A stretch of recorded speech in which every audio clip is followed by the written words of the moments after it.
Okay, so did anyone expect this? Because if you did, you're probably smarter than I am.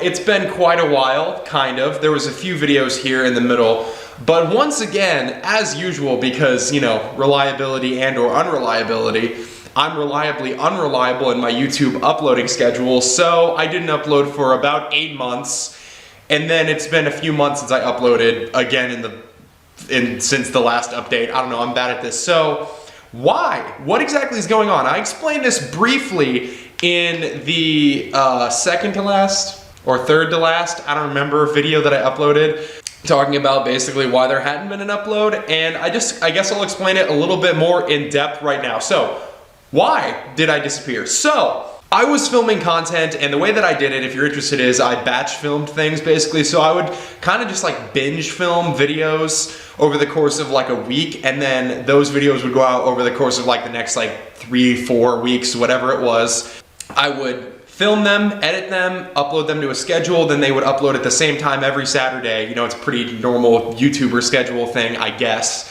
And that was working. However, I got to a point where I was getting a little bit burnt out on filming because I had, you know, filmed so much stuff, or I was running low on ideas or whatever, or at least ideas that I could accomplish easily at the time. And so I thought, you know what, I've got an upload schedule. I'm booked as far as videos go for like 6-7 weeks out or something at the time. So I'm just gonna take a quick break on filming. Well, I did. And that break lasted quite a while, to the point where then all of my uploads had already been uploaded. At that point I was thinking, okay, cool, I missed a week of uploads or something like that, so I need to start filming again soon. However, I had a moment of realization where there was a few things that I wanted to accomplish in my own personal life, which was paying off some debt and also buying a house. And I didn't really have an easy way of doing so with my current job schedule as it was. If you don't know, I used to mow lawns during the day, basically, for most days a week, and I had quite a few bigger accounts that paid, you know, like $100, $200 almost per time that I mowed them and stuff like that. And then I also had a cleaning schedule, which I actually still do. I have done this throughout the past several years at this point, almost. I decided that I wanted to have something a little bit more reliable for a while than expecting to basically have to track people down. The thing about owning your own business is there's a lot of benefits, but there is also drawbacks, which is what you'll learn is inevitably people don't want to pay, and you end up basically having to track people down to get paid, and that is annoying. That's why it's a good idea to get paid up front for things, but not every business operates in a way like that. So I decided, you know what, I'm gonna look for, at first I was thinking a part-time job, and I'll just do that in addition to what we already do.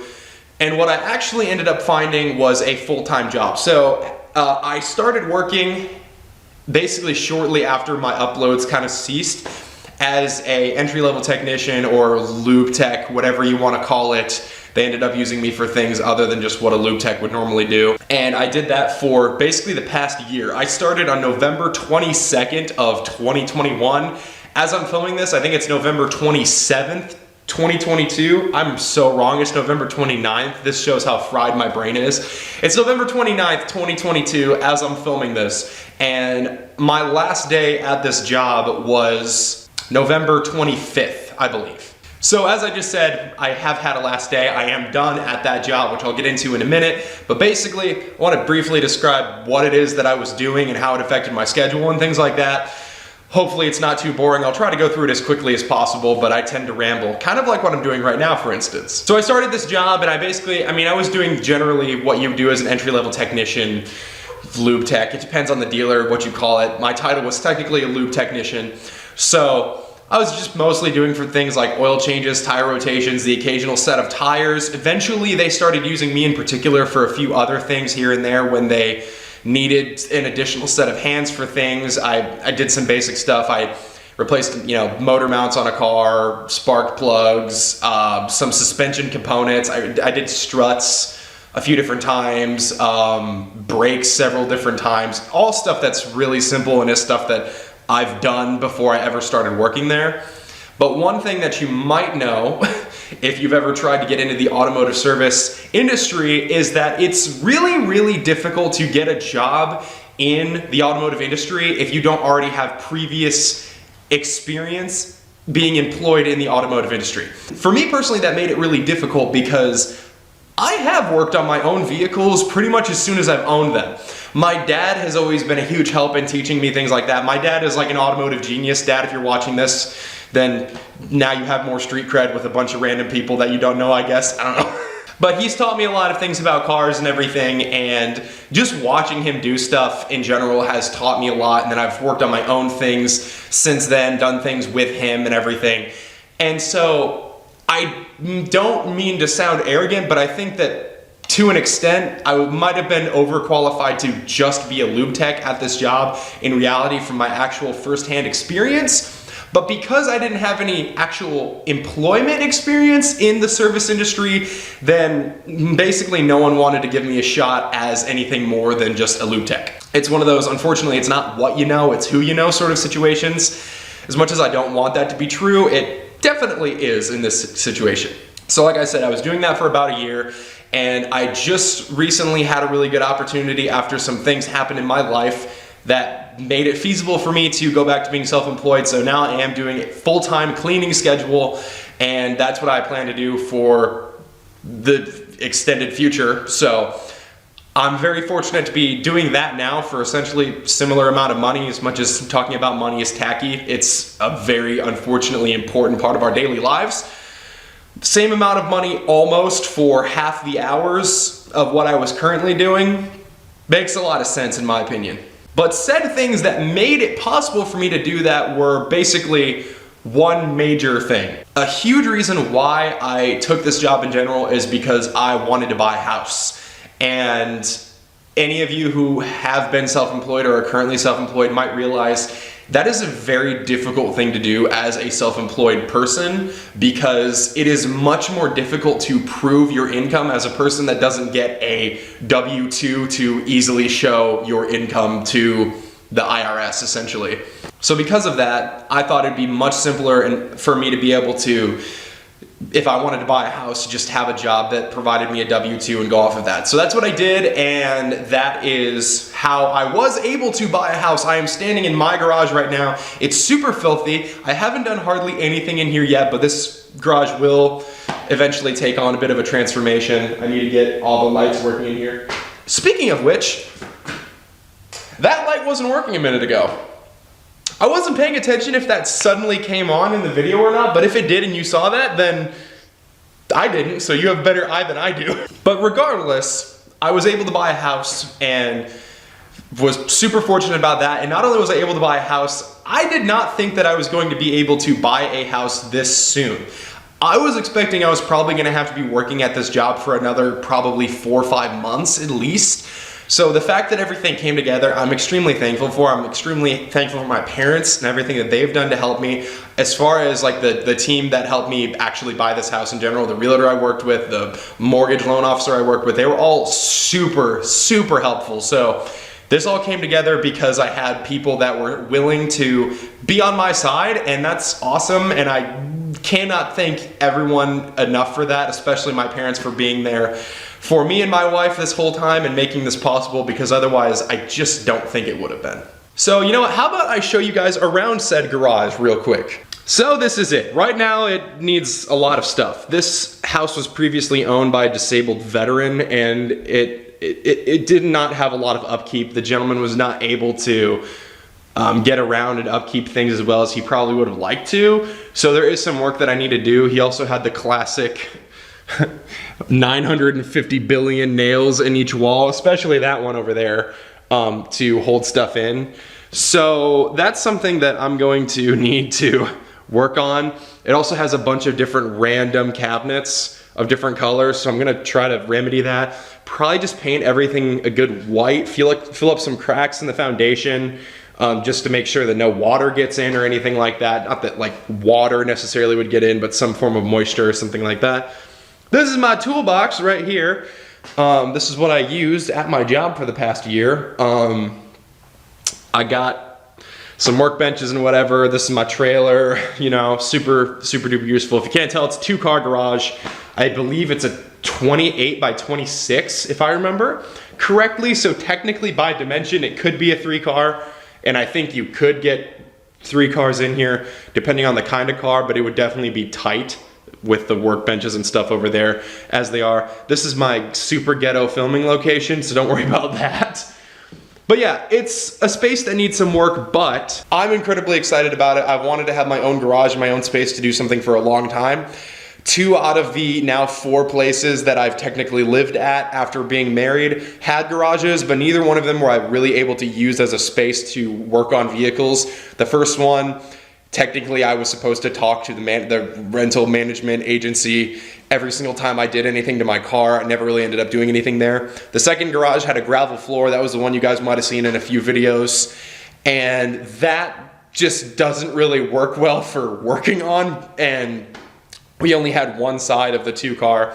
This is a full 2-car garage. We have full access to it. Everything is basically exactly what I wanted. I don't need anything crazy. I just wanted to have my own space to work in, and I am beyond pumped about that. But basically one huge bonus that has come with my job change as of recently back to what I basically previously used to do, being self-employed, is I have a much better schedule. Previously I was working around 60 hours a week, which doesn't sound unbelievable. I mean, there's plenty of people that work a longer week than that, and as much as I respect that, that is a very difficult thing to do, and I have so much respect for everybody that is able to put in an additional 20 hours over a full-time schedule. My dad did it for many years, and I don't know how. I did it for a year, and although I'm fine, that is a very tiring way to live. And as much as, you know, you love doing things like hanging out with friends or even doing little projects around the house, something like that, things like that all of a sudden also feel like work. When you have such little downtime that essentially a day you have free or a few hours you have free gets filled up really quickly, it feels like you never get a break from anything. So for any of you guys out there, if you're working that kind of schedule, props to you. I hope that you manage it well, better than I do, because that's hardcore, but I mean, mad respect for grinding constantly. However, my schedule now has minimized to about half that amount of hours, which is awesome considering financially I'm in a very similar position to where I was with that job. And what that means is I'm gonna be spending a lot of time getting everything on the house cleaned up and painted and ready to move in over the next couple months. But after that, I will have a lot more time to do videos, to work on my car, to do things that I enjoy that I just have been pretty much unable to do. And I am so excited about that. You know, they say if you do what you love, then you'll never work a day in your life. And that's a great philosophy to have, but I don't think that that's true. I love working on cars. And I did work on cars every single day, not always doing anything exciting, but even just oil changes, stuff like that. You know, sometimes it's fun. I worked at a Mopar dealer, as well as they had other brands there too. And occasionally I would do an oil change on a Hellcat, or do something on a Hellcat or a Ram TRX or whatever it might be. And that's cool and all. But when what you love to do fills your entire work schedule, when you come home, it's really difficult to be motivated to do that same thing to your own things. And it's why there's the classic saying, like, the only home that a carpenter never finishes is his own. If you enjoy doing that type of work, it is smart theoretically to do that as your daily pursuit. However, it is difficult to do that and then in addition have to do the same thing when you get back home, and it makes it that much harder to feel like what you enjoy is really what you enjoy. You can burn yourself out of what typically was supposed to be a hobby or something for fun, and that is difficult. And even though I didn't do any heavy mechanical labor or anything like that, I found that even when I had something I needed to do to my own vehicle, it was that much harder to be motivated to do it when it felt like all I was doing was working for another day. Well, here I am again, and all of a sudden I enjoy working on my vehicles that much more than I used to again, and it's only been a few days since I quit that job. And that does not mean that I am not thankful for that job and the fact that I was able to do that. I'm incredibly thankful to anyone who worked at that dealer and happens to be seeing this video, anyone who helped me out or helped me get that job in the first place. I very, very much appreciate it, and it was a great learning experience for me, both in good ways and some bad ways, but mostly good. So, thank you to anyone who may or may not be watching this video. Probably not, but on the off chance, cool. But now that my schedule is cleared up, I plan to not only film more when I have the chance, granted my schedule will be filled up with other tasks and chores and stuff like that that I was not able to do previously, but with the free time that I'll have, I would love to spend more time doing videos like this, working on my own vehicles, filming when I am doing something to a vehicle of my own. And not only that, my brother-in-law, Sam, has a Challenger RT, and he has a lot of ideas for things he wants to do on that too. And I happen to like working on cars and making content on working on cars. So if you're interested in seeing some Challenger RT modifying content, well, you might. And if you're not interested, well, you might. So adjust your expectations accordingly, I guess. Now, one other brief thing I want to mention about the scheduling thing before I move on from this is another thing that I realized as I was working this job is, full disclosure, I mean, when was this? A month or two ago, something. I got COVID-19, and although I didn't have it very bad, I am vaccinated and I have had the booster shot and everything, if it makes any difference to you. It wasn't very bad for me. It felt like a minor cold for the most part, other than like some occasional dizziness that was kind of weird. But because I had COVID, I basically got, I don't know, 3-4 days off of work, which was nice because I pretty much hadn't had a real day off for a while, unless I was sick or something like that. And my wife and I decided to do some things outside and be able to enjoy nature without being near people and endangering anyone. And I did not realize just how much I missed doing things like that until I did it again. And that's something that disappeared with my schedule that I had no idea how much affected my happiness. And the reason why I'm bringing this up is because anyone who has an incredibly hectic work schedule, even if you can handle it, I want to encourage you, if you can, from time and time again, to take a day or two and just spend some time doing what you know you enjoy and being able to do that whenever you do get a chance, because I had no idea how valuable that was to me until I was able to do it again. Not only spending time with my wife, who of course I love very much, she's my best friend, but also just being able to go out and be in nature. That's something I've always loved. I mean, both my wife and I, we love hiking and doing stuff like that. And just how important having time to do things like that was to me, I was completely unaware of until having done it again. I'm sorry, I know I'm just repeating myself here, but I just wanted to mention that because for anyone that feels like they're handling their schedule well, but maybe just aren't quite as happy as you expected or as you want to be, maybe take some time to reevaluate and see if there is any time that you can fit in things that you know you can enjoy, or if possible, maybe even adjust your schedule to give yourself more downtime. As much as I support people that are very hard workers, everyone has limits, and even if you don't feel like you're at your limit, you don't really want to be at your limit forever, or you're going to burn yourself out. So moving on to the next part of the video, this video is going to be really, really long if you can't tell already. What has happened with my, for lack of better word, fleet of vehicles?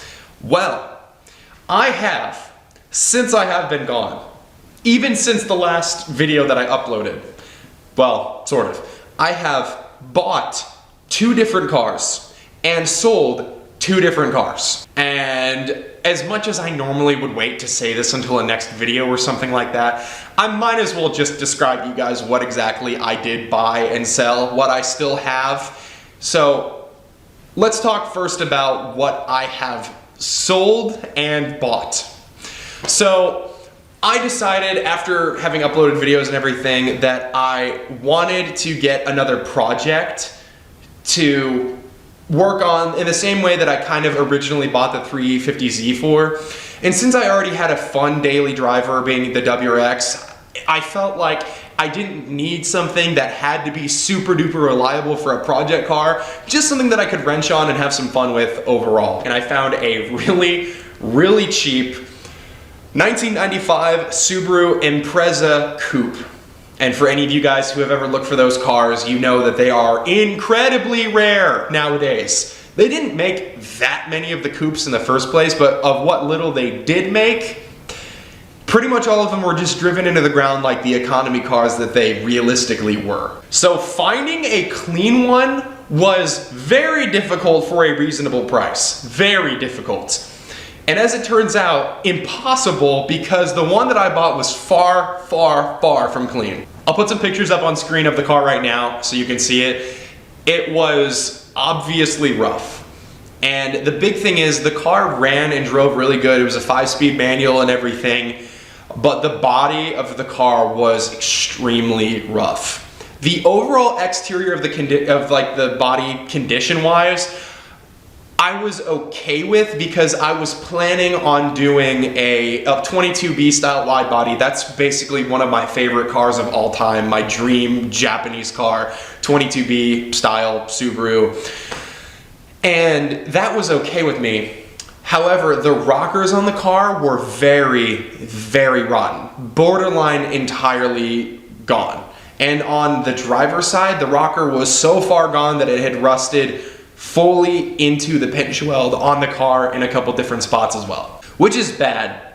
But I had an idea for how I was going to be able to fix it. I knew it was going to be a lot of work. It was going to be a pain in the butt, but if I did the work myself, I knew that it would be okay. I would be able to afford it, and ultimately I would feel great about saving a car from what ultimately would probably have the fate of just going to a junkyard in not long. However, what I could not see when I bought the car is just how rotten the floor pan of the car was. I knew there was a hole in the floor pan, but it had a factory undercoating basically underneath it, and I couldn't crawl fully under the car as I was looking at it. Poked around at it a little bit and it seemed okay, but under closer inspection, when I got the car fully up on jack stand so I could be underneath it and look at everything, that floor pan on the driver's side was extremely bad. And in a couple spots, it had nearly rusted all the way through the floor pan up to the rocker, which was rotten on the other side towards the front of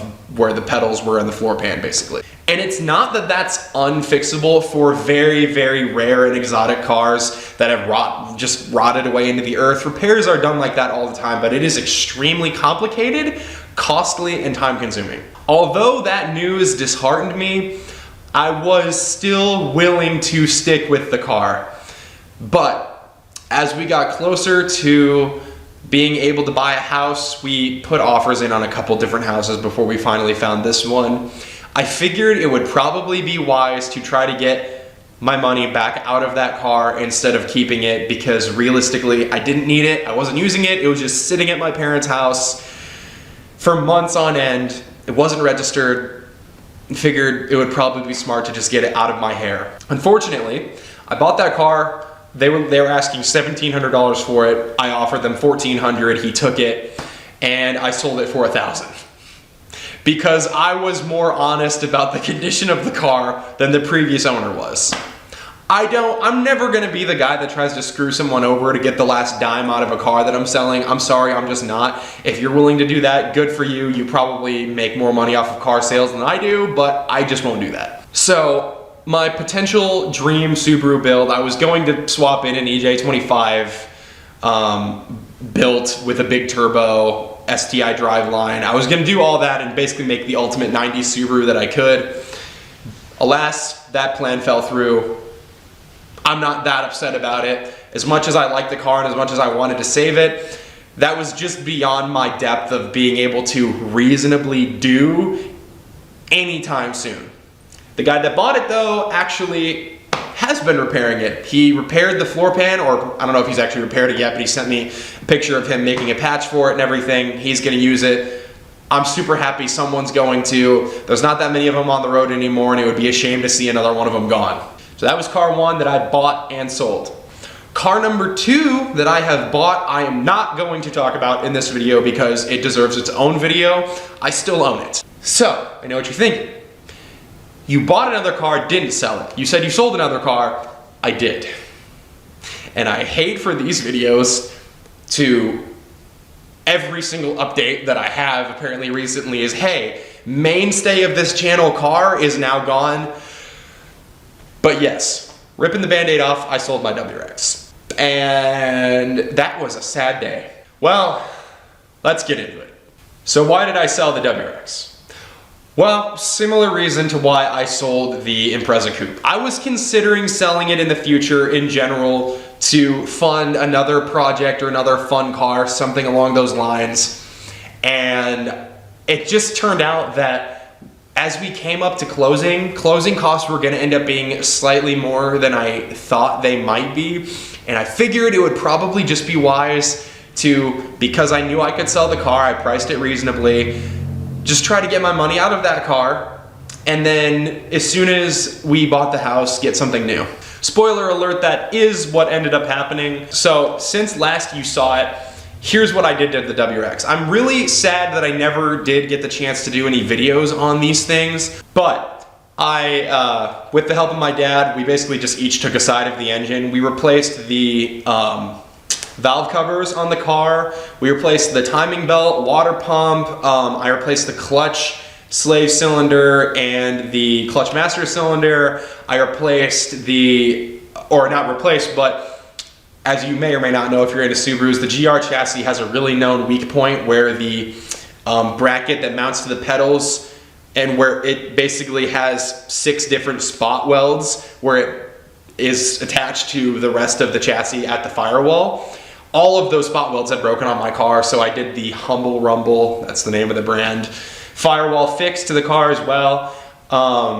What else? I did coil packs on it because when we did the valve covers, one of the clips broke on one of the coil packs, so occasionally the clip would slide off and it would start to misfire, so I replaced that. By the time I sold the car, it had 187,000 miles on it, and for all of you Subaru haters, if you maintain your Subarus well, you will not have many problems with them. I understand, I just mentioned a bunch of stuff I replaced on it, but basically all of that was routine maintenance. At that sort of mileage, you're gonna have to replace stuff on a car, and the day I sold the car, it still ran absolutely flawlessly. I would have trusted that car to go across country and back 3 times, no problem, would not be worried about it. Another thing I did, I replaced all the brakes, I put some decent pads on it, stuff like that. And most importantly, I put a different set of wheels and tires on it. I put on a set of XXR 530s. They were in an 18 by 8.75 plus 33 offset. And they were very, very aggressive fitment. Definitely had some poke, but I don't mind a little bit of poke. I think that it looks good if it's done properly and actually functionally. And I re-cleared the headlights. So that was another small detail. I was so happy with the car when I sold it. But one thing that did happen that went wrong with the car that I was very upset about at the time, that we'll get into with the next video when we explain the next car. The AC on the car went out right at the beginning of summer. I tracked it down to basically, we put dye in the system, refilled it, leaked out within a couple weeks. There was no dye evident literally anywhere except for a tiny smidge under the car that was basically right under where the evaporator would be behind the dashboard. No other fittings had any noticeable dye or anything on them. So about 95% sure that the evaporator was bad in the AC system. That's behind the dashboard. It involves pulling part of, if not the entire dash, if I'm not mistaken, my bad. And that was just not something that I wanted to do. And so I never ended up messing with it. I just rolled my windows down, gritted my teeth, and accepted it during the summer. And I did sell the car with no working AC. That's really the only issue that the car has. The rear wheel bearings sounded like they were starting to hum a little bit, but they weren't grinding or doing anything weird. They still spun freely, but that's something that the next owner will probably need to replace sometime in the future. And I got my asking price out of it, so I'm happy. On a real note though, I will definitely miss that car. And if that car ever comes up for sale in the future, if I'm in a financial position to, I would consider buying it back. I don't know if that's gonna happen, but I love the car. On a real note, that is my favorite car that I've ever owned. This new car that I've owned is also kind of my favorite in a completely different way. But I have to say, the WRX, there's a reason it's so popular. It does everything. They are unbelievably fantastic in the snow. If you're not driving like a complete moron, you won't get stuck. Even if you're driving like a slight moron, you probably won't get stuck. It is unbelievably good in the snow. There would be times where I would be driving literally in the midst of practically a blizzard, and there would be a large 2500 4x4 truck that lost traction and went into a ditch, and I was fine. And they're super fun. All-wheel drive, if you've never experienced it, in a kind of slightly more low-slung, I don't know about low-slung, but you know what I mean, a sportier vehicle like that is a completely different experience from front or rear-wheel drive. It's a super fun car. It sounds great. They are very tunable. They're very fun. If you're considering getting a Subaru, don't let what everyone says about them scare you away. If you treat it well, it will treat you well in return. Probably. I will miss that car a lot. I could see another Subaru being in my future at some point, but for right now, I'm trying out something else, what I own right now. I love the car very, very much. You guys are gonna see a lot of content on it. I can't see myself getting rid of it anytime soon. And yeah, I'm really excited to show you guys that car. So that's it. This is probably the longest video I've ever uploaded. It is probably the most rambly video I've ever uploaded. I don't script things. I did have to give myself some basic points to hit, so I didn't literally talk for 2 hours, but here I am. I'm hoping to give you guys some content soon. I'm not gonna make any promises because I don't know what I'm gonna be able to do for sure, but I know that I'm gonna be making videos because this is something that I do enjoy doing a lot. And I hope that you guys are looking forward to seeing some new content on the new car as well. I hope you guys are looking forward to seeing some new faces and seeing some old faces possibly that you've seen on the channel before. I hope you guys aren't too disappointed that the Subaru is gone. I know, it's been weird how in the span of, I don't know, 8 videos, we went from having the 350Z, having the WRX to now having neither of those. But I do have a Ford Focus, so maybe I am cool after all. So welcome back to the channel if you've been here before. If this is the first video that you've seen from me, I don't know why. That's kind of weird that the algorithm recommended this to you or something, but hey, I'm glad to have you here anyway. Hopefully you're looking forward to some awesome content coming up, and hopefully we'll see a lot going on in this garage. I'm at a point where, although I've owned multiple cars that I would consider cool and fun, I've never done anything crazy to them. On the 350Z, I did a big brake kit, I did wheels and tires, I did some body work and stuff like that, but I never really modified it that heavily. I did a muffler delete. On my WRX, I put a different exhaust on it, I did wheels and tires, I did a short throw shifter. That was basically it as far as modifications go to that. This car, not only does it already have more modifications than those cars have right now as I bought it, I plan to do a lot more too as well. So hopefully you guys look forward to seeing it, and hopefully you guys are ready for the next video because that's when I'm gonna show it to you. So, I've been Colton. I'm gonna open my garage and I'll see you guys later.